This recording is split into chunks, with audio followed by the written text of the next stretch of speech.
not tilted.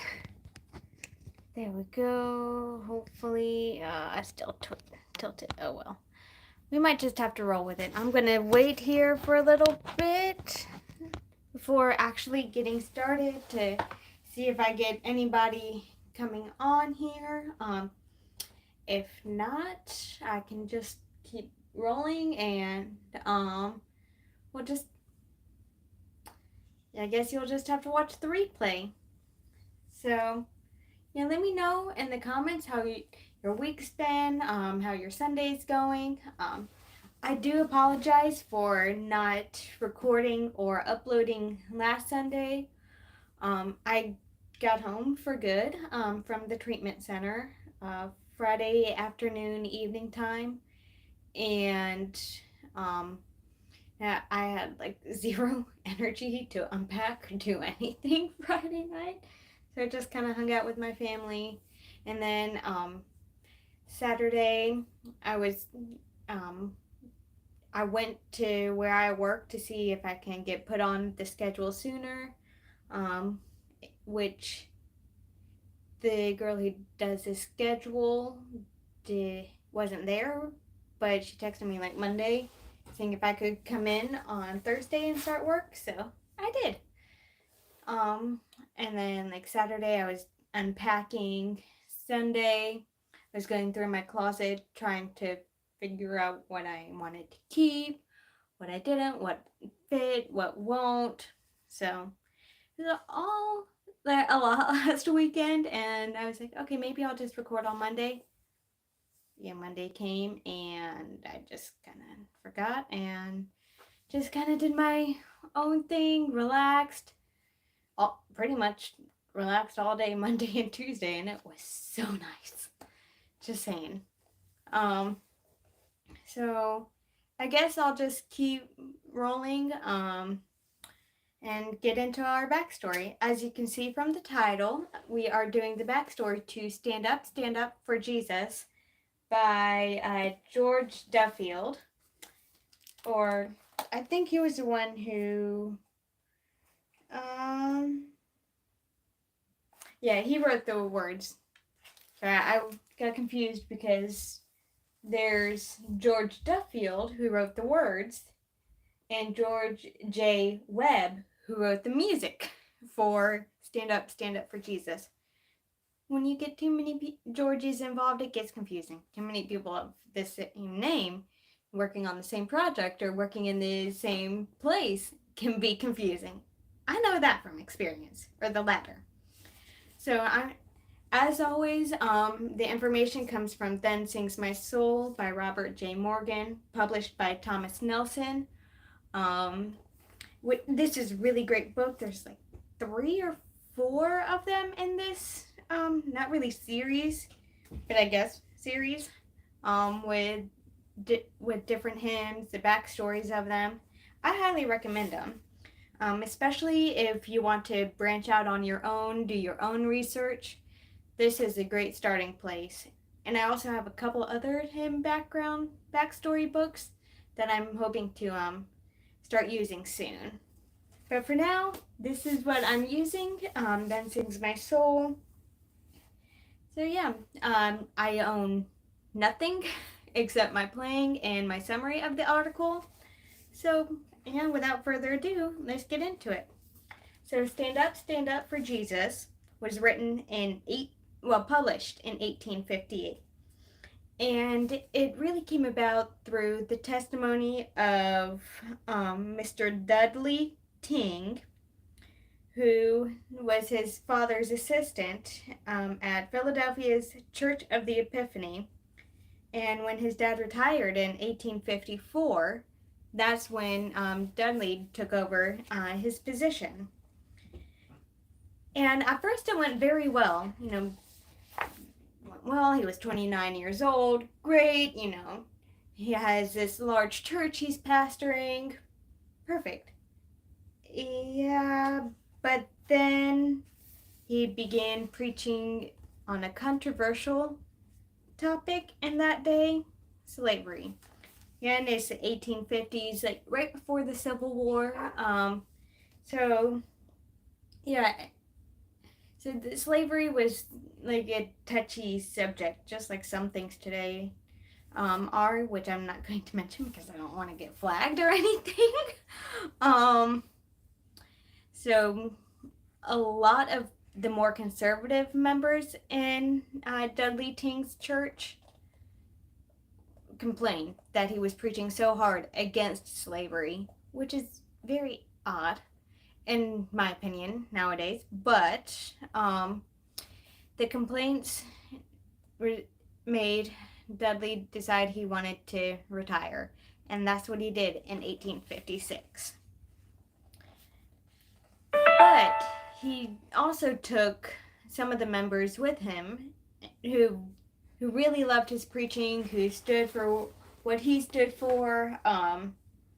So they organized what they called the Church of the Covenant, and his reputation grew in a good way. He began Bible studies at the YMCA. He extended ministries beyond the church walls, kind of like, I guess, soul winning or going door knocking, passing out tracts today, the bus ministry today. That's what I'm thinking. I mean, I could be wrong. It doesn't really say in the book. I could probably do more research and find out, but this is what we're going with today, right now. You see, he had a burden for leading the men to Christ, like fathers, husbands, and he would organize rallies just for the men, kind of like men's conferences today. We have ladies' conferences all the time. Occasionally you hear about a men's conference, but I think they would be beneficial if there's like a couple every year, like in different regions. I think that would be great because men are the spiritual leaders of the home, or they're supposed to be. So, and Mr. Dudley Ting realized that, which is why he had that burden. And he's on Tuesday, May 30th, 1858, he had 5,000 men gathered to hear him preach. And, that kind of reminds me of the feeding of the 5,000 that's mentioned in the Gospels. And these 5,000 men were also fed spiritually. Maybe not as much physically, but spiritually, which is highly needed, just as much as physical food. It says, as he looked over the sea of the 5,000 men gathered there and saw the faces, he felt overwhelmed, and he said, I would rather this right arm were amputated at the trunk than that I should come short of my duty to you in delivering God's message. Over 1,000 men were converted that day. 1,000 men came to know Christ and to receive him as their personal Lord and Savior. And that statement is very profound. Would rather my right arm be amputated than that I should come short of my duty to you in delivering God's message. Because 2 weeks later, as he was visiting the countryside, he was watching a corn thrasher thrashing corn in the barn. He accidentally moved a little too close to the machine, and his sleeve got caught in it. His arm was ripped off from the socket, the main artery severed. And I'm not medical, don't know much about medical. Oh, lost a bookmark.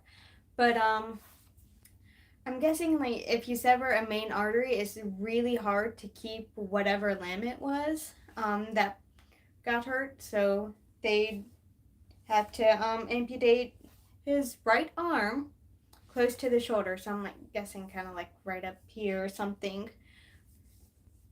But he 2 weeks earlier, I would rather this right arm were amputated at the trunk than that I should come short of my duty to you in delivering God's message. And 2 weeks, 4 days later, he decided that, or the Lord decided that he would have that done to him. And it says when it appeared that Dudley Ting was passing, he told his father to stand up for Jesus, Father, and tell my brethren of the ministry to stand up for Jesus. And Mr. George Duffield of Philadelphia's Temple Presbyterian Church, he heard the words spoken, those same words spoken at Dudley Ting's funeral. He was so moved. Um, and actually, the message the next Sunday was preached out of Ephesians 6:14. Stand therefore, having your loins girt about with truth, and having put on the breastplate of righteousness, something like that. I know I misquoted it, but my brain does not want to work with verses right now. I had it earlier because I looked it up, and I just forgot. He actually read a poem that George Duffield read a poem that he had written, inspired by Dudley Ting's words. And it says, stand up for Jesus, ye soldiers of the cross. Lift high his royal banner, it must not suffer loss. An editor for a hymnal heard the poem, and he was so moved by it as well that he found appropriate music, kind of like a marching music, if you really think about it. And he published it. George J. Webb was the editor, and who published Stand Up for Jesus, which soon became one of America's favorite hymns. I know I love it. It's one of my favorites. So there we go. Now we know the backstory to Stand Up for Jesus. Now it's time to play it. Listen to it in your case.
can watch this back on the replay, and I hope you enjoy it. Yeah, and if you do, make sure to subscribe, like, comment. Let me know what hymns you want to hear the backstory of, and I would do my absolute best to get it done, get the backstory kind of somewhat learned, and then yeah, I'll be happy to try to find the sheet music if I don't have it. But yeah, just let me know. All right, y'all have a blessed rest of your Sunday and a good week. And I will see you next time. Bye.